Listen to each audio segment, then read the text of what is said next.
고깃집이 이제 뭐 한식 중에서는 운영 난이도가 조금은 높기는 해요. 숯불도 날라야 되고 반찬도 있어야 되는데 뭐 찌개며 사이드며 고기까지 다 신경 써야 되는 요소들이 조금 많은 편인 것 같기도 한데 대신에 이제 강점이 명확한 것 같아요. 수요도 높고 그리고 그 중에서 이제 저희가 선택하고 있는 게 갈비인데 매장의 매출이 높으려면 사실 네 가지를 다 충족하면 되거든요. 저녁 장사가 잘 되든지 낮 장사가 잘 되든지 아니면 평일 장사가 잘 되고 주말까지 잘 된다. 네 가지 하면 이제 매출이 터지는 건데 그렇게 할 수 있는 아이템 중 하나가 저는 갈비라고 생각을 해요. 보통 삼겹살 같은 경우는 이제 술안주로 생각하는 개념이 좀 많고 근데 갈비 같은 경우는 이제 이게 식사가 되거든요. 식사가 되기 때문에 낮에도 드세요. 점심에는 삼겹살 잘 안 먹죠. 맞아요. 근데 갈비는 낮에도 드세요. 그리고 평일에는 회식하러 술자리로도 오세요. 주말에는 가족들끼리 외식하러 오세요. 그러니까 어쨌든 네 가지 시간대가 모두 이제 충족되면 이제 매출이 폭발적으로 좀 늘어날 수 있기 때문에 그런 측면에서의 아이템은 갈비는 되게 좋다. 그럼 단점은 뭐가 있을까요? 없다. 아까 말한 그 운영 난이도가 돈을 너무 많이 번다.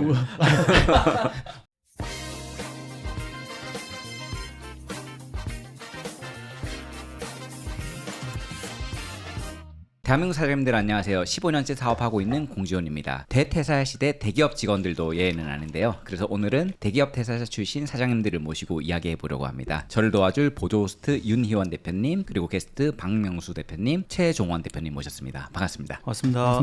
첫 번째 주제 대기업 퇴사 후 깨달은 것에 이어서 두 번째 주제 2026 요식업 아이템 트렌드에 대해서 이야기를 해보겠습니다. 각자 하고 계신 요식업의 아이템에 대해서 이야기를 해주실 수 있으실까요? 저는 지금 갈비집을 하고 있고요. 그 중에서도 이제 양념 돼지갈비 쪽을 하고 있습니다. 원주에서 방가옥이라는 브랜드를 하고 계시고, 예, 맞습니다. 네, 월 매출 3억에 달하는 어마어마하게 잘 되는 맛집 매장이라고 네, 이렇게 알고 있습니다. 대표님도 한번 소개해 주시죠. 크래프트 버거 브랜드 데일리픽스 운영하고 있고요. 100% 한우 패티로 한우 아이템을 버거에서 구현을 하자 해서 운영하고 있습니다. 저는 소고기 장사하고 있고 소고기 중심으로 하는데 또 돼지갈비도 팔기도 해요. 고깃집 여러 가지 하고 있습니다. 요식업에서 아이템이 얼마나 중요할까요? 매우 중요하죠. 한번 정한 아이템은 이제 바꾸기가 어렵잖아요. 물론 바꿀 수 있죠. 비용이 많이 들어가서 그렇지. 근데 이제 그 아이템에 따라서 성공 실패가 좌지우지 되기도 하고 이익률이 많이 달라지기도 하고 운영의 난이도도 달라지기도 하니까 이게 한 번 정할 때 정말 잘 정해야 된다고 진짜 생각을 해요. 대표님은 어떻게 생각하세요? 전략자 선택이 되게 중요한 것 같아요. 무조건 이익률이 높은 것만 하면 다 그걸 하고 있을 거고 저는 그런 거 모르고 시작을 했었는데 해보니까 햄버거가 이익률이 너무 낮고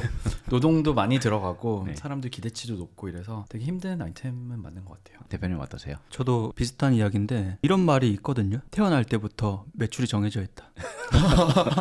실패와 성공이 이미 정해져 있다. 그 정도로 처음에 아이템을 뭐로 선정하느냐가 실패와 성공이냐 이미 정해져 있다라는 게 있어요. 그 정도로 아이템이 중요하다고 생각해요. 그러면 각자의 아이템을 선택하신 이유가 궁금해요. 저는 사실 원래 고깃집을 창업하려고 하기는 했어요. 고기에 관심이 많았고 고기를 워낙 좋아하기도 하고 고깃집도 워낙 많이 다녔고 근데 갈비집을 창업한다는 생각은 회사 다닐 때는 전혀 생각하지 못했어요. 사실 제가 갈비를 그렇게 안 좋아하거든요. 근데 이제 갈비를 선택한 건 갈비가 잘 될 것 같았기 때문에 그래서 갈비를 선택했어요. 아주 짧은 순간에 결정을 하긴 했는데 좀 길게 드는 그럼요. 네. 맨 처음에는 약간 프리미엄 삼겹살집 그런 쪽을 좀 생각을 했었는데 아주 대중적이고 일반적이기도 하죠. 근데 이제 삼겹살 시장이 너무 포화되기도 했고 저 같은 경우는 아이템보다 위치, 사이트를 먼저 선택한 경우예요. 이 사이트를 봤을 때 어쨌든 저희가 조금 대규모 매장이기도 하고 가든형 식이었는데 큰 매장을 채우려면 어쨌든 사람이 많이 자주 와야 된다고 생각을 했어요. 근데 그게 삼겹살이었을 때 사람들이 이렇게 많이 자주 올 수 있을까?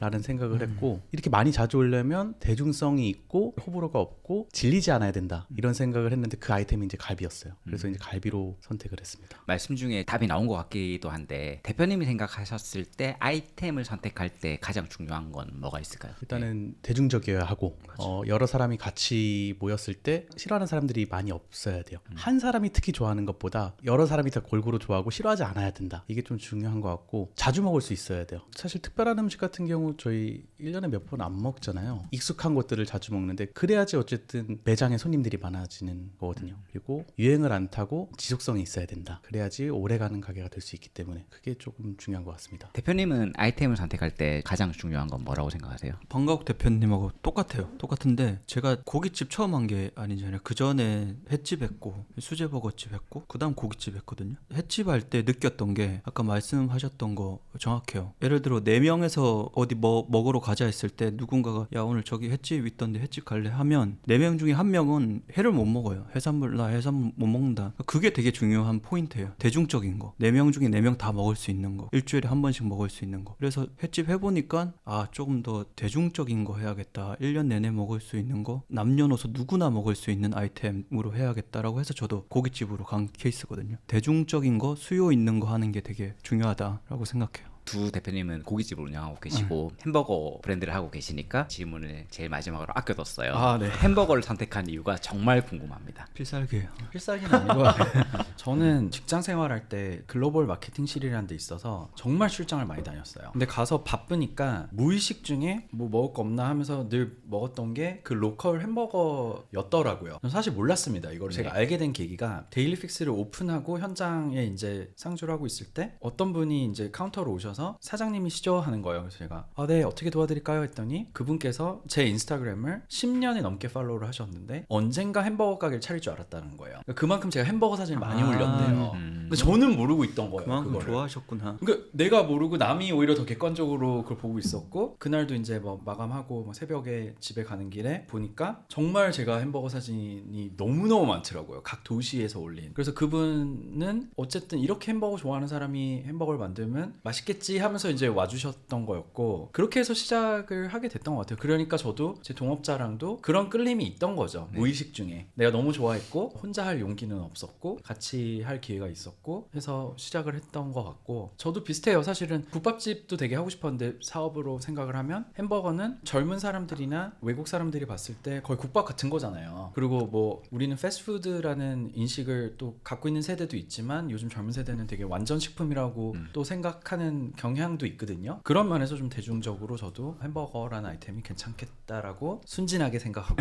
시작을 했었죠. 그럼 대표님이 생각할 때는 아이템을 선택할 때 네. 가장 중요한 건 뭘까요? 그거는 근데 전략적 목표가 뭔지가 제일 중요한 것 같아요. 아까 기획도 말씀하시고 뭐 기업 생활하면서 했던 거라고 하는데 내가 한 매장에서 수익을 많이 내는 게 중요하면 아마 원가 구조나 인건비 구조를 좀 더 고려하게 되지 않을까. 혹은 임대료 이런 거 고려할 것 같고 저 같은 경우는 조금 더 시장성 그리고 확장에 대한 고민을 했었기 때문에 오히려 코스트 저희는 다 수제로 만들기 때문에 패티며 뭐 베이컨이며 파스트라미며 다 직접 굽고 뭐 하기 때문에 소스도 다 직접 만들고 사람이 많이 들어가요. 근데 그건 알고 시작했어요. 동업자가 셰프였기 때문에 그래도 진짜 크래프트 버거라면 이런 건 다 만들어야지가 저희는 기본적인 저희의 포지셔닝이었던 거예요. 많은 햄버거 가게들이 패티며 뭐며 다 된 거를 받아서 그냥 조립만 하는 수준이라고 하면 저희는 그런 거를 다 직접 만들어야 된다. 저희는 케찹도 원래 초기에는 다 만들었었어요.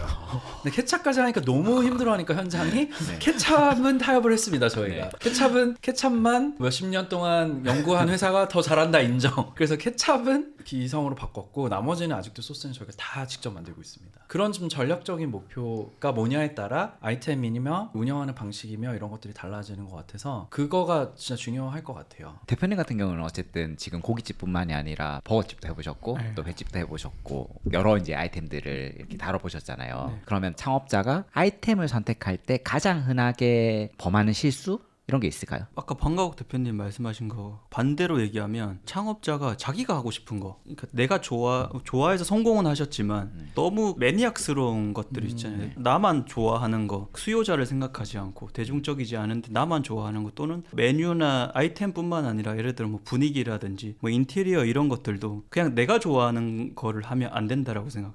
나도 좋아하지만 고객들도 좋아하는 것들을 해야지 내가 좋아하는 거를 막 매장에다가 풀어내버리면 큰 실패로 다가올 수도 있다. 그런 류의 아이템이 뭐가 있을까요? 최근에 어디를 봤냐면 보쌈집인데 인테리어를 막 공장처럼 해놓으셨더라고요. 그게 저는 이제 보쌈집인데 왜 컨셉을 이렇게 했지? 그러니까 개인의 취향을 너무 담아버리는 거. 보쌈집은 보쌈집답게 해야 되는데 개인의 취향을 너무 막 이렇게 섞어버리는 거. 저도 뭐 사실 비슷한 맥락에서 항상 하고 있는 생각이 고객들이 편안함을 느끼는 지점에서는 다움이 되게 중요하다라고 생각을 하기는 해요. 고깃집은 고깃집 다움, 뭐 햄버거집은 햄버거집 다움. 근데 우리는 차별화를 안 할 수 없잖아요. 근데 그거를 차별화에 매몰되다가 이제 그 다움이 맞아요. 없어지면 고객들이 편하게 안 느끼는 거죠. 호텔은 고급스러워야 되니까 고급스러운 게 고객들한테는 이제 편한 거고 약간 이런 부분들이 저도 이제 아이템하고는 조금 다르지만 중요하다라고 생각을 하고 근데 그 다음이 없어지는 이유가 말씀하신 것처럼 그냥 하고 싶은 거 하는 거예요. 이런 걸 하고 싶었어. 이런 건 세상에 없네 하면서 이제 접근하게 되면 그런 실수를 범하게 되더라고요. 이런 건 있어요. 내가 하고 싶은 걸 해도 된다고 생각해요. 네. 근데 그걸 진짜 좋아해야 돼요. 햄버거를 예를 들면 햄버거를 진짜 좋아하고 많이 먹어봤고 햄버거 다음이 뭔지를 이해를 하고 그거를 구현해내는 거는 저는 그런 관점에선 좋아하는 거를 하는 것도 괜찮을 것 같다인 것 같고 그리고 동의합니다. 저희가 되게 초기에 했던 실수 중에 하나인데 샴페인을 팔았었어요. 햄버거 가게에서. 버거집에서요. 네. 와. 그래서 막 매거진 같은데 매티즌 막 이런 데서도 막 신기해하고 막 글은 써주고 막 이랬는데 사실은 지금 빼버렸죠 다. 그러니까 햄버거 다음은 버맥이 제일 익숙한 것 같고 조금 스트레치를 해서 욕심을 부리면 저는 버번 위스키 정도까지 되는 것 같아요. 그래서 저희는 버번 위스키는 팔아요. 그러면 거기서 이제 뭐 잔술로 버번도 팔고 하이볼 그걸로 만들어서도 하지만 말씀하신 대로 그 햄버거 다음이 있는 그 연결고리의 범주는 정해져 있는 것 같아요. 그럼 대표님 생각하셨을 때 그 아이템을 선택할 때 좀 범하는 흔한 실수가 있을까요? 좋아하고 깊이 안다고 또 장사가 잘 되는 거랑은 다른 것 같아요. 거기서 사업적인 기회를 잘 읽어야 되는 것 같아요. 그거는 특히 처음 창업하는 거면 그런 실수들이 있죠. 그거는 뭐 외식업뿐만 아니라 거의 모든 창업에 서 있을 수 있는 부분들인 것 같습니다. 대표님은 어떠세요? 아이템 선정 관련돼 가지고 제가 희원 대표님하고 생각이 거의 같은 것 같아요. 아까 말씀해 주셨던 얘기 사실 이 질문을 생각했을 때 가장 먼저 떠오르는 거였고 일단은 좀 아이템 선정하실 때 그런 강박이 있는 분들이 계셔요. 아이템으로 차별화를 봐야 되겠다. 익숙한 아이템을 가지고 그 안에서 조금 변주를 줘가지고 하는 건 괜찮은데 이거는 진짜 아무도 안 하는 거야. 이거는 나밖에 못해. 그런 걸로 차별화를 주는 분들이 계세요. 근데 그런 것들이 이제 잘 되면은 뭐 대박이 날 수도 있지만 사실 일반적으로 아주 높은 확률로 외면받기 쉽거든요. 왜냐면 그렇죠. 너무 본인만의 취향이 반영되는 경우가 많고 차별화에만 이제 몰입이 되다 보면 본질적인 거에서 벗어나는 경우가 되게 많아가지고 그런 경우 좀 주의를 해야 될 것 같아요. 저 같은 경우에는 어쨌든 많은 F&B 창업자분을 만나는 일을 하고 있잖아요. 이제 그러다 보면 그게 있어요. 어떤 아이템이 유행을 해요. 그게 무의식 속에 이제 그분들한테 들어와요. 그러면 이제 그분들은 그게 아이디어로 나왔다라고 생각을 하고 기회로 봐요. 근데 이제 그게 완전 전반적인 흐름이거든요. 이제 그 흐름에 올라타면 사실 경쟁 강도가 너무 세져서 안 좋을 수 있는데 예를 들면 예전에 청계타운 한창 잘 될 때 저희한테 이제 문의 오시는 분들이 이제 수입산 소고기를 가지고 이러이러한 트렌디한 매장을 만들면 잘 될 것 같다. 근데 꽤 많은 분들이 이제 동시에 그 생각을 하고 계신데 그게 예를 들어서 SNS든 이슈든 이제 이런 것들이 보이니까 본인도 그 생각을 하게 되는 건데 근데 그거를 흐름을 캐치했다라고 믿고 있는 거예요. 그런 부분들에서 아이템을 선택할 때 거기에 대한 이해도가 없는 상태에서 선택함으로써 패착이 되는 그런 실수들이 있더라고요. 청기와타운 한창 잘 될 때 홍기와타운, 큰 기와타운, 뭔 기와가 엄청 많이 생겼었어요. 진짜 거짓말이 아니라 진짜 많이 생겼어요. 다 실패했어요. 좀 동의 되게 많이 하는 부분이고 저희도 어쨌든 햄버거라는 아이템 자체가 그 자체로 차별화가 너무 좀 어려운 것 같거든요. 햄버거 하면 거의 다 똑같다고 생각하고 한우 패티를 써도 대부분 그걸 인지도 못하는 분들도 계시고 뭐 한우면 정말 달라라고 느끼시는 분도 계시고 그래서 뭐 저희 현장에서 새로운 메뉴를 고민해보자 이런 거 타코 막 브리또 이런 거 하자는 거 되게 많이 나왔어요. 근데 그러면 데일리픽스의 정체성과 멀어지니까 그나마 고민을 했던 게 저는 번을 한국에 잘 없는 프레첼 번 같은 걸 해보자. 시각적으로 다르고 드셔보시면 좀 프레첼 특유의 그 식감과 향 같은 것들이 있어서 또 그거를 되게 다르다라고 느끼시는 고객님들이 좀 있는 것 같아요. 그러니까 좀 그런 고민이 차별화를 위한 차별화라기보다는 어떻게 하면 그 햄버거 다음이라는 범주 안에서 너무 벗어나지 않으면서 그래도 좀 독특한 거를 얻어낼 수 있을까라는 관점에서 늘 고민하고 있는 것 같아요. 저희도. 아이템을 고를 때 그런 거 있잖아요. 그러니까 보통 뭐 이거는 정말 잘 되면 흔히 얘기해서 수익률이 좋다, 원가율이 낮고 이제 그런 아이템이 있을 수 있고 아니면 매출은 클 수 있는데 원가율이 높아서 실질적으로 잘 돼도 어렵다. 약간 이런 흔히 얘기해서 줄 서는 맛집인데도 망하는 경우도 있잖아요. 이제 이런 부분들도 고려를 해야 되지 않나요? 고려를 해야 되는데 그게 이제 아이템을 선택할 때 최우선순위가 돼서는 안 되는 것 같기는 해요. 당연히 고려를 해야죠. 종합적인 측면에서는 고려를 해야 되는데 있는데 수익적인 측면만 보고 아이템을 선택하는 건 되게 위험하다고 보고 저도 실제로 운영하면서 당연히 수익률 신경이 쓰이는데 최대한 신경을 안 쓰려고 노력을 하기도 해요. 수익률이 어쨌든 떨어진다는 건 반대로 생각하면 고객님들한테 더 내어드리는 것도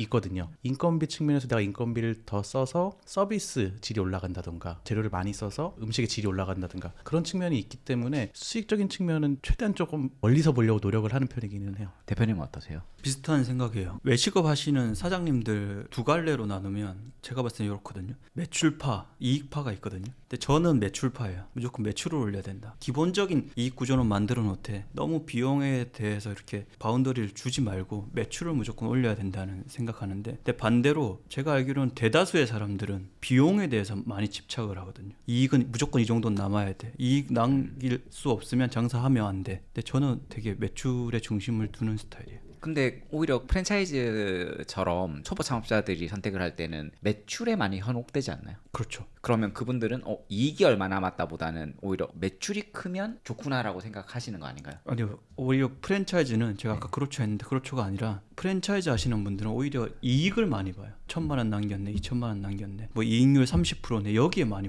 현혹돼요. 매출보다는. 대표님 같은 경우에는 하시는 아이템이 햄버거인데 이익률이 높나요? 알고 말씀하신 것 같은데 저희는 이익률이 굉장히 낮습니다. 여러 가지 복합적인 이유인데 직접 수제로 다 하는 게 많다 보니까 고용이 많고요. 인건비가 많이 있고 또 본점 같은 경우 저희 강남 한복판에 있기 때문에 임대료 같은 것도 높은 상황이고 또 햄버거라는 아이템의 특성상 또 배달이 많습니다. 그러다 보니까 또 배달 플랫폼도 많이 지불을 해야 돼서 농담처럼 말하지만 저희는 햄버거 하나 팔면 1,000원 남습니다. 그렇지만 더 많은 고객들이 오셔서 즐기게 하고 미슐랭을 대중화한다라는 게 사실 거창한 말이지만 그러니까 제대로 된 음식을 대중적으로 공급하는 회사가 되자, 브랜드가 되자가 저희 목표예요. 저희보다 저렴한 브랜드들은 너무 많습니다. 근데 제대로 된 햄버거를 제값을 주고 먹을 수 있는 시장이 많이 없어요. 그게 저희의 전략적 포지셔닝이었던 것 같아요. 그러니까 내가 햄버거 하나에 4,000원, 5,000원 주고 먹어야 되면 저희는 선택지가 아니에요. 근데 예를 들어 대학 졸업하고 강남역 취업했는데 후배가 선배 회사 막 취업했다고 와가지고 할 때 파스타도 먹을 수 있지만 그것보다는 우리 회사 근처에 기가 막힌 햄버거 가게 하나 있어 해서 갔는데 선배 왜 이렇게 비싸요? 여기 내가 먹어봐. 딱 먹었는데 한우 100%에 육즙 줄줄 이러면 거기서 저는 가치가 있다고 생각을 하거든요. 그런 면에서 저희는 전략적 포지셔닝이 코스트가 높고 그 대신 만족감을 느끼고 재방문을 하게 하고 이런 게 저희의 목표인 것 같습니다. 최근에 요식업 아이템 트렌드는 어떻게 파악하고 계신지 질문 드려볼게요. 트렌드를 잘 파악하면 제가 이 모양이지 않을 텐데. 비록 제가 고깃집 하나를 하지만 트렌드를 파악해서 그 트렌드에 맞는 작은 컨텐츠들은 적용할 수도 있는 거거든요. 예를 들어 요즘에 뭐 봄동이 유행하면 전문점을 하는 게 아니라 점심에는 봄동 육회 비빔밥을 만든다든지 해서 그 트렌드에 살짝 올라탈 수는 있다라고 보거든요. 근데 이제 질문해 주신 게 아이템 트렌드를 어떻게 파악하고 있느냐니까 트렌드는 외식업을 좋아하면 자연스럽게 파악이 되는 것 같아요. 내가 막 데이터를 막 찾아가지고 다운받아서 막 돌리는 게 아니라 좋아하면 그게 계속 보여요. 누가 어떤 걸 창업하고 어떤 것들이 폐업되고 어떤 것들이 업종 변경이 되는지 그냥 눈에 보여요. 내 주위에 뭐 사장님들이 창업하는 것들을 보면 주로 이렇게 트렌드에 따라가는 것들이 있거든요. 요즘 같은 경우는 뭐 국밥집이라든지 뭐 칼국수집 아니면 교회의 생선구이집, 이게 트렌드구나, 요즘은 밥집이 대세구나, 이런 것들이 그냥 내가 좋아하고 관심 있으면 자연스럽게 들어오는 것 같아요. 대표님은 어떠세요? 저도 그런 것 같아요. 이게 자영업을 하다 보면 뭔가 트렌드를 공부하거나 아니면은 알아보려고 해가지고 뭔가 알아봐지지가 않거든요. 근데 이제 관심을 가지는 거죠. 내가 자영업을 이렇게 하니까 적용할 것들이 무엇이 있나 하고 이제 외부의 것들을 보는 거죠. 그러다 보니까 이제 요즘 잘 되는 것들이 저런 게 있구나라면서 파악을 하는 것 같은데, 말씀해주신 것처럼 요새 이제 밥집 같은 게 많이 뭐 유행은 아닌 것 같아요. 그냥 흐름에 맞춰서 가는 것 같기는 해요. 이게 뭐 어쨌든 매번 하는 얘기지만 경기도 안 좋고 한데 술 먹는 소비는 줄어들고 그 와중에 뭐 소비를 어디로 쏟아야 하냐 하면은 거의 뭐 가족 식사나 아니면은 뭐 그런 쪽으로 많이 쏟잖아요. 그러다 보니까 일상적으로 가족들과 많이 보내는 시간에서 하는 외식업, 밥집 그런 것들이 잘 되는 추세다. 그런 것 같아요. 대표님 어떠세요? 저만 자꾸 의견이 조금씩 다른 것 같아서 너무 좋습니다. 힘들게 길 가는 것 같은데 정반합 느낌으로 네. 가면 돼요. 뭐 그러니까 트렌드가 안 중요하다 없다라고 생각하진 않는데, 근데 예를 들면 뭐 최근에 있었던 일이, 제가 지난주부터 경희대 호텔 관광에서 강의를 하거든요.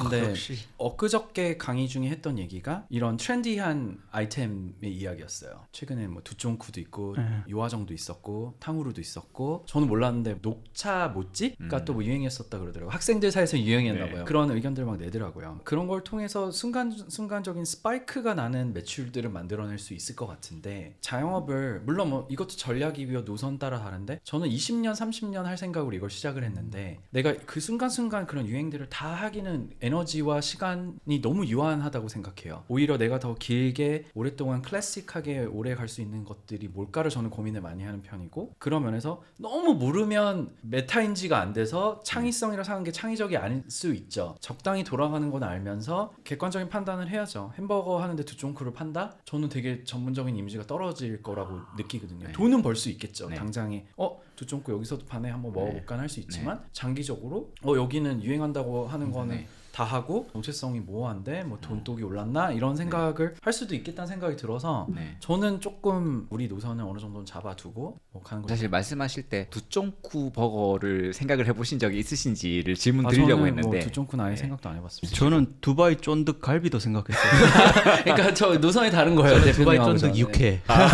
했어요. 비난한 건 아닙니다. 약간 그런 거 있더라고요. 그러니까 패션하고 F&B를 잘 이렇게 요즘에는 콜라보를 많이 하잖아요. 근데 그렇게 좀 비슷한 지점이 어쨌든 패션도 그렇고 F&B도 그렇고 본질적인 요소가 하나가 있고, 나머지 이제 트렌디한 부분들을 홍보나 마케팅으로 활용할 수 있는 비즈니스의 본질이 좀 비슷하다라는 생각을 했거든요. 그래서 어떤 측면에서는 본질이 훼손되지 않으면 맞아. 좀 트렌디를 활용하는 것도 하나의 이제 전략일 수도 있다라는 생각을 했고, 또 역으로 미쉐린을 받으려고 하면 예를 들면 장어구이집이다라고 하면 장어 덮밥, 그거 외에 뭐 예를 닭구이도 팔고 막 이러면 미쉐린을 받을 확률이 좀 낮더라고요. 전문성이 이제 떨어지니까. 그래서 노선에 따라서 선택이 달라지지 않나라는 생각이 들기도 합니다. 본질적인 거나 이제 큰 대세는 건드리지 않고 건들면 안 되는 예, 거죠. 작은 것들 그런 것들은 조금 유행을 시켜줘도 좋을 것 같아요. 아이템 선택에 대한 이야기에 더 가까운 것 같은데, 경쟁 강도가 센 아이템들이 있고 경쟁 강도가 낮은 아이템들이 있잖아요. 뭐가 더 나을까요? 고깃집은 경쟁 강도가 상당히 세잖아요. 그렇죠. 경쟁 강도가 높다는 거는 어쨌든 수요가 좀 많다는 거라고 저는 생각을 하거든요. 10명 중에 1등 하는 것보다 100명 중에 10등 하는 게 더 쉽거든요. 양식 중에서 1등 하는 것보다 고깃집 100개 중에서 10등 하면 오히려 안정적으로 장사를 할 수 있다는 생각을 좀 해요. 그래서 조금 더 규모가 있는 데서 나름 차별화 요소를 가지고 하는 게 경쟁력이 오히려 더 있을 수 있다 이렇게 생각하거든요. 대표님 어떠세요? 저는 조금 그 디테일하게 들어가서 구조적으로 보면 경쟁 강도가 낮은 게 유리하다. 근데 여기서 경쟁 강도가 낮다라는 게, 예를 들어 저는 고깃집을 하니까 고깃집 되게 많잖아요. 삼겹살집도 있고 소고기집도 있고 뭐 돼지갈비집도 있는데, 그렇게 보면 경쟁 강도가 되게 센데, 조금 더 들어가서 고깃집이어도 다 같은 고깃집이 아니잖아요. 방가옥처럼 100평짜리 200평짜리 고깃집이 있고, 저처럼 20, 30평짜리 고깃집 있잖아요. 그러면 20, 30평짜리 고깃집은 경쟁 강도가 엄청나게 강해요. 제가 난로연 만들면 그 다음에 또 고깃집이 또 생기거든요. 경쟁 강도가 엄청 센 건데, 방가옥은 경쟁을 안 해요. 방가옥이 잘 된다고 방가옥 비슷한 게 생길 수가 없어요. 그럼 경쟁 강도가 어떻게 보면 낮은 거죠. 델리픽스도 마찬가지라고 네. 보거든요. 델리픽스가 잘 된다라고 해서 델리픽스만큼 할 수 있는 버거집을 만들기는 어렵다라고 봐요. 그래서 저도 약간 네. 비슷한 생각인 게, 그러니까 결국에는 진입장벽이라고 보거든요. 네. 그러니까 진입장벽을 높게 해서 들어가면 경쟁 강도는 낮아지는 것 같아요. 근데 아이템적으로는 오히려 경쟁 강도가 센 데서 진입장벽이 높으면 좀 유리하겠죠. 중식 같은 경우에는 F&B 중에서도 창업에 이제 진입 장벽이 있는 거죠. 아무것도 모르는 분들이 고깃집을 창업하면 퀄리티는 뭐 높지는 않겠지만 창업이 가능한데 중식당 창업하기는 쉽지는 않은 것 같거든요. 평양냉면도 마찬가지겠죠. 그런 것처럼 경쟁 강도가 어떻게 보면 높은 아이템에서 진입 장벽을 만들어서 들어가면 그거는 또 나름의 이제 득이 아닌가라는 생각을 하고 있습니다. 대표님은 어떠세요? 전 되게 동의합니다. 청화옥 대표님도 제가 듣기로는 뭐 네. 직접 들은 건 아니지만 국밥집이 너무 많으니까 아예 그냥 20평 30평 국밥집이랑 경쟁하기 싫으니까 아예 창업 비용 10억 이상 드는 국밥집을 만들어서 맞아요. 그냥 아예 경쟁이 안 되는 구도로 접근하신다고 들었거든요. 네. 그런 면에서 델리픽스도 저희 직원들 새로 이렇게 뽑고 이럴 때, 팀원들 뽑을 때 레시피 딱 빼려고 들어온 것 같은 사람들이 있어요.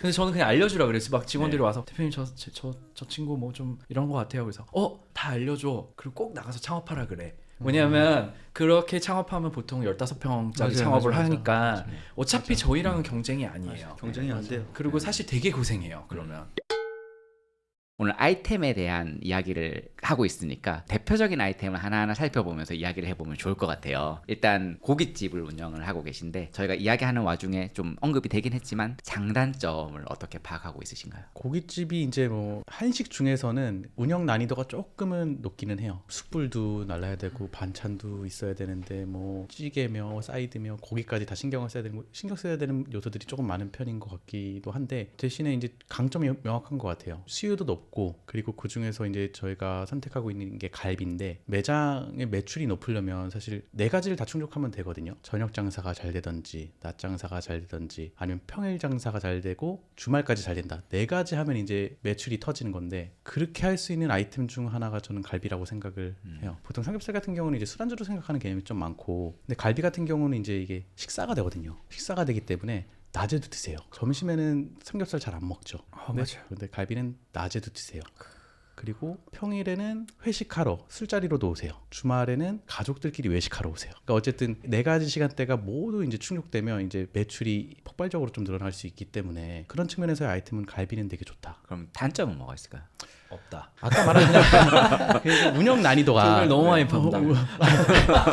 세금을 너무 많이 낸다. 돈 세는 시간이 오래 걸린다. 뭐. 운영 난이도가 이제 조금 고깃집은 조금 있다. 일반 한식에 비해서 뭐 네. 다른 양식에 비할 바는 아니지만 단점은 겪어본 적이 아직은 없는 걸로. 단점은 모르네요. 지금 단점은 모른다. 네. 그럼 대표님은 어떠실까요? 저도 고깃집 하니까 네. 당연히 고깃집은 매출이 높죠. 객단가 자체가 소고기 같은 경우는 거의 뭐 테이블당 한 15만 원 정도 나오고 뭐 단체 회식이다 그러면 몇백만 원씩 나오니까 한 팀에서 그런 면에서는 좋은데 확실히 투자비가 많이 들어가요. 덕트도 해야 되고 또 요즘 같은 경우는 워낙 그 고깃집을 경험하신 분들의 수준이 너무 올라가서 고객 편의에 대한 퀄리티가 너무 올라갔어요. 막 대기 시설에 커피는 기본이고 뻥튀기도 만들어야 되고 아이스크림도 만들어놔야 되고 세이크도 만들어야 되고 반찬 샐러드도 만들어야 되고 고기 그릴링 다 해줘야 되고 거의 뭐 호텔식 접객이 들어가야 되는 수준이 돼버리니까 그만큼 이제 투자비 많이 들어가고 인건비 많이 들어가고 그런 게 좀 무겁다라는 게 굉장히 큰 단점이죠. 항상 대표님의 질문을 아껴두고 있는데 네, 저만 꼴찌로 맨날 반대 의견. 햄버거의 아이템 장단점에 대해서 햄버거는 수요가 많은 건 맞는 것 같아요. 뭐 객단가나 이런 거 봤을 때 똑같은 매출을 내려면 객수가 많아야 되잖아요. 저희는 객단가가 어느 정도 정해져 있어서 그래서 또 그만큼 수요가 많고 대중적이고 그런 부분에서 매출 기복이 생각보다 많이 없습니다. 꾸준한 편이고 그래서 인력 고용이나 이런 데 있어서 조금 스트레스 덜 받으면서 하고 있고 또 다른 부분에서는 뭐 워낙 대형 프랜차이즈가 정해놓은 준거 가격이라는 게 있잖아요. 햄버거 하면 우리가 다 갖고 있는 그 숫자가 있잖아요. 그래서 그 숫자와 싸우는 게 조금 제가 하는데 되게 챌린지 중에 하나인 것 같아요. 운영하고 계신 아이템 외에도 간단하게 아이템들의 장단점을 한번 짚어보고 이야기해 볼게요. 그러니까 치킨은 어떻게 보세요? 한숨이 나오는 아이템인가요? 어마어마하죠. 치킨. 치킨은. 네. 치킨은 저부터 이야기를 해보면 프랜차이즈가 성공 확률이 훨씬 더 높은 것 같아요. 그러니까 치킨은 네, 대중들이 큰 생각을 안 하고 선택하는 아이템.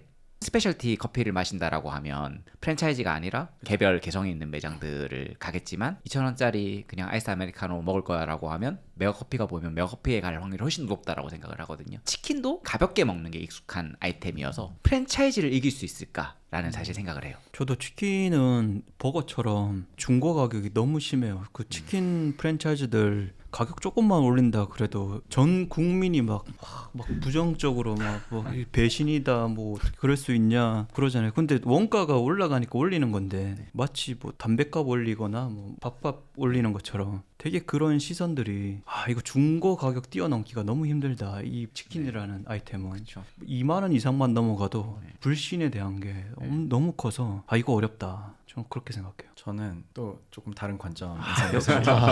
백컨트롤 스타일의 여야가 이거 이렇게 아니 다 동의합니다. 저는 뭐 중고 가격을 넘기 어려운 거 맞고, 근데 조금 다르게 본 건 스페셜티 커피 말씀하셨는데, 스페셜티 커피가 처음부터 그렇게 시장이 있던 건 아니라고 생각하거든요. 그러니까 여러 커피들 거치면서 시장이 충분히 커졌고 니즈가 다양해지면서 맛있는 스페셜티를 찾아다니는 고객까지 생겨난 거라고 하면, 치킨도 옛날에는 프라이드 치킨 하나, 양념 치킨 정도 두 가지만 있었던 게 오븐에서 한 치킨이 나오고 여러 가지 다양한 형태가 나오기 시작하고, 예를 들어 뭐 최근에는 흑백요리사에 나왔던 오준탁 셰프이 하는 네. 독특한 뭐 맞아요. 그런 닭들도 나오면서 다양성에 대한 니즈들이 생기는 것 같아요. 제 와이프만 하더라도 나 오늘 치킨 먹고 싶어라는 말을 안 해요. 나는 오늘 교촌을 먹어야 되고 오늘은 지코바를 먹어야 되고, 굉장히 니즈가 구체적이 된 거예요. 명확히. 그러면 저는 시장은 충분히 큰 상태라고 보고, 그런 데서는 능력 있는 개인들이 그 시장을 점점 찾을 기회가 이제 충분히 생긴 거가 아닐까. 저도 남영탁 딱 생각났어요. 그 정도로 진짜 뭔가 핵심 경쟁력이 있으면 하면 좋은데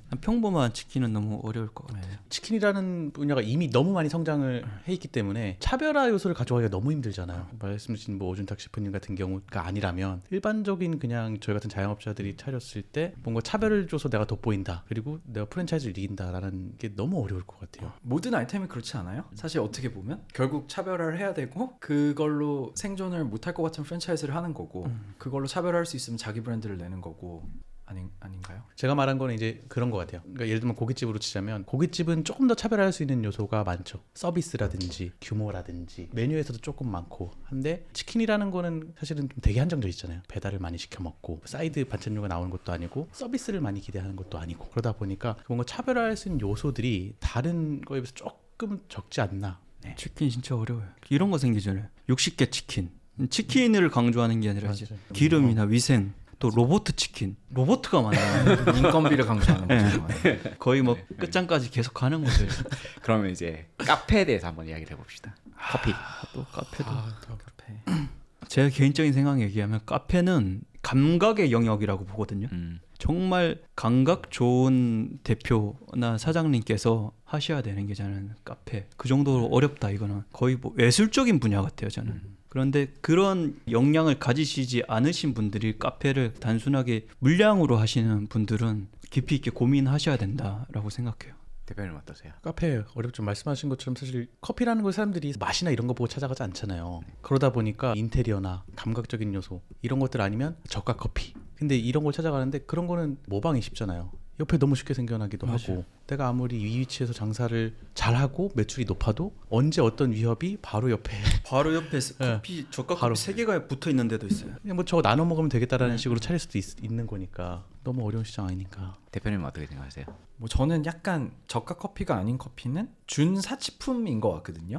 그러니까 1,500원에 먹을 수 있는 커피를 우리가 5,000원, 6,000원, 7,000원에 먹는다는 거는 작은 사치예요. 그거를 합리화할 수 있는 무언가를 만들 수 있는 능력이 있으면 저는 카페를 해도 된다라고 생각을 합니다. 네. 근데 그게 무슨 말인지도 모르겠으면 창업을 하면 안 되는 게 맞는 것 같아요. 저도 아까 윤 대표님이 하신 말씀에 동의를 하는 게, 감각이 필요한 영역인데 이게 단순하게 개인의 뭐 이런 미감 이런 거를 떠나서 개인적인 감각과 사업적인 감각이 같이 있어야 되는 아이템인 것 같은 거예요. 그 감각으로 진입장벽을 어떻게 만드느냐에 대한 싸움인 것 같아요. 왜냐하면 시장이 아주 크니까. 제가 이제 대표적으로 생각나는 브랜드가 두 개가 있는데, 하나는 테라로사를 최근에 양평에 갔다 왔거든요. 근데 그 대표님이 만든 그 공간이 와, 너무 그냥 공간에 미친 사람인 거예요.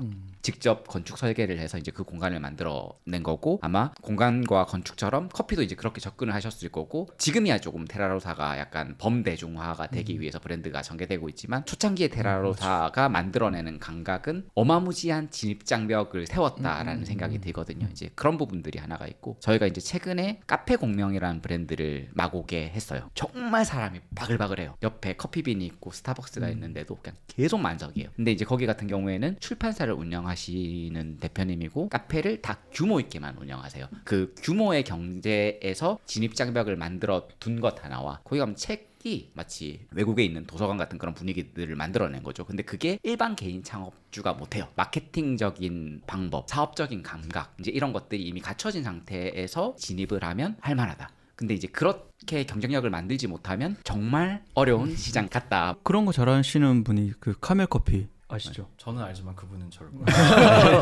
저도. 카멜 커피도 가보면 정말 그 공간 빈티지스러움이나 브랜딩 해나가는 거나 또 제일 중요한 건 카멜 커피 대표님 개인의 캐릭터 팬심 만드는 거 그 정도 감각이나 역량이 있어야 카페로 해서 성공할 수 있지 않을까? 그러면 요즘에 이제 뜨는 아이템 간략하게. 뜨는 아이템이라기보다 제가 요새 관심 있는 아이템 뭐 그게 약간 뜰 것 같으니까 관심이 있겠죠. 국밥이나 칼국수 같은 거 해보고 싶어요. 일단은 기본적으로 좀 수요가 조금 많기도 하고 꾸준하잖아요. 사실 저는 꾸준한 거 제일 좋아해요. 뭐가 이렇게 잠깐 뜨거나 이런 거는 별로 안 좋아해서 기본 아이템 가지고 조금 변주를 줘가면서 사람들한테 뜨는 듯한 느낌을 줄 수는 있겠죠. 마케팅적으로 풀어놔야 된다거나 비주얼적으로 풀어놔야 된다는 건 숙제 같고 그런 쪽에 관심이 좀 있고 좀 뜰 것 같습니다. 대표님 어떠세요? 저도 사실 괜찮다고 생각하거든요. 칼국수 국밥 저도 하고 싶고 또 너무 많이들 하시니까 하면 안 되겠다라는 생각을 좀 갖게 되는 것 같아요. 제가 마케팅을 오래 해서 그런지 자꾸 블루 오션을 만들어야지 레드 오션으로 뛰어들면 안 된다는 생각을 좀 많이 해서 시장이 크고 경쟁력가 높더라도 안 들어가려고 하는 편인 것 같아요. 오히려 조금 경쟁력가 없고 그런 쪽으로 자꾸 가는 게 저는 더 맞다라는 생각을 갖고 움직이려고 합니다. 대표님은 어떠세요? 요즘 하여튼 제일 많이 하는 게 말씀하셨듯이 칼국수, 국밥 이런 거 밥집인 것 같고 근데 만약 그냥 이런 상상을 해봐요. 누군가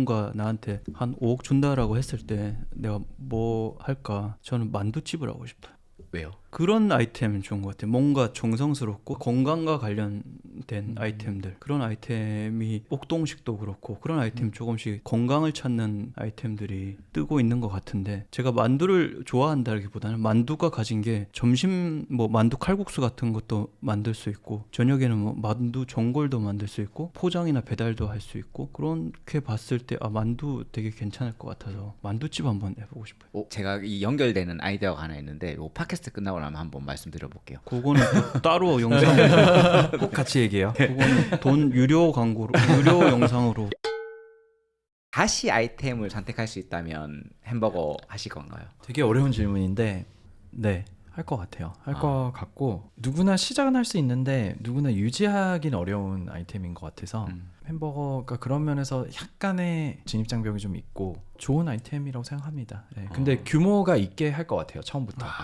그러니까 15평으로는 안 할 것 같고 4, 50평 규모로 할 것 같습니다. 그러면 앞으로 또 햄버거 외에 해보고 싶은 아이템 있으신가요? 외식업이 몸이 되게 힘들잖아요. 그래서 몸이 힘든 아이템들이 다 없어졌거든요. 지금 김밥집 요즘 안 생기는 거 아시죠? 심리적으로 사람들이 5, 6천 원 주고 못 먹는 거예요. 근데 그 가격을 안 받으면 지금 김밥은 원자재 값이 너무 올랐기 때문에 인건비랑 안 되니까 더 이상 생기지 않는 것 같거든요. 그런 면에서 김밥집도 할 수만 있다면 괜찮을 것 같고 또 하나는 백반집인 것 같아요. 백반집이 없어요 요즘. 한 끼를 그냥 부담 없이 맛있게 먹고 싶은데 반찬 종류 많아야 되고 손 많이 가니까 이제 안 하시는 거죠 다들. 그래서 성실하고 힘들게 할 준비가 돼 있다면 지금 백반 차리고 김밥집 차려도 충분히 경쟁력 가져갈 수 있다라고 생각을 해서 그런 쪽을 저는 다시 하게 된다면 그런 것도 생각은 해볼 것 같습니다. 대표님은 어떠세요? 다시 아이템을 선택할 수 있다면이라는 질문인데 당연히 하실 것 같아서 가장 그럼 뭐 추천하는 아이템 있을까요? 창업자에게? 사실 제가 뭐 자영업자 끈이 짧아가지고 뭐 추천한다는 게 사실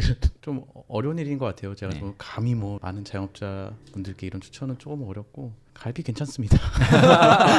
더 진입이 되더라도 경쟁 강도의 이슈가 없다. 아니 뭐 경쟁 강도 이슈도 그렇지만 사실 저는 제일 좋은 건 그거 같아요. 지속성이 되게 좋고 오랫동안 저는 오랫동안 운영을 하고 싶어요. 네. 잠깐 뭐 돈을 벌고 금방 돈을 벌고 그런 것보다 약간 사랑방 같은 느낌으로 남녀노소 와가지고 오랫동안 유지될 수 있는 그런 가게를 하길 원하기 때문에 지속성 측면에서 너무 좋은 것 같다. 그래서 추천합니다. 대표님은 가장 추천할 아이템 있으실까요? 아까 만두집 하고 싶은 거 아니었어요? 하고 싶기도 하고 좋을 것 같아요. 예상하건대 좋을 것 같은데 저도 개인적으로는 사실 돼지갈비집을 준비하고 있어요. 거제도에. 지방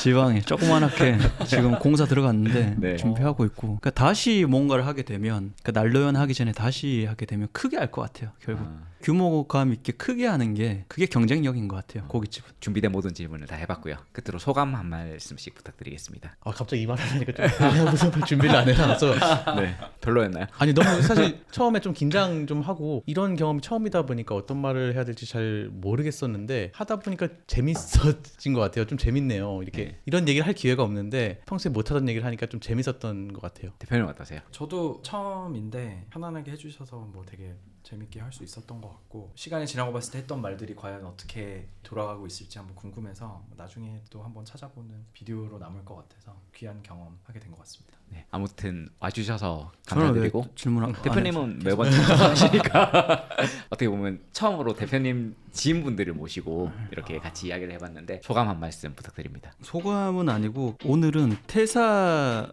고민하시는 분들 하고 나서 외식업 창업 한번 해볼까? 치킨집이나 해볼까? 카페나 한번 해볼까? 라고 하시는 분들이 팟캐스트를 들으시면 너무 도움될 것 같아요. 저희는 어떻게 보면 가까운 산 증인들 선배들이잖아요. 아주 가까운 5년 내에 있는 가까운 선배들이니까 되게 현실적으로 와닿을 것 같아요. 특히 방가욱 대표님, 펠리픽스 대표님 아이템도 다르시니까 되게 도움 될 것 같아요. 하지 마세요.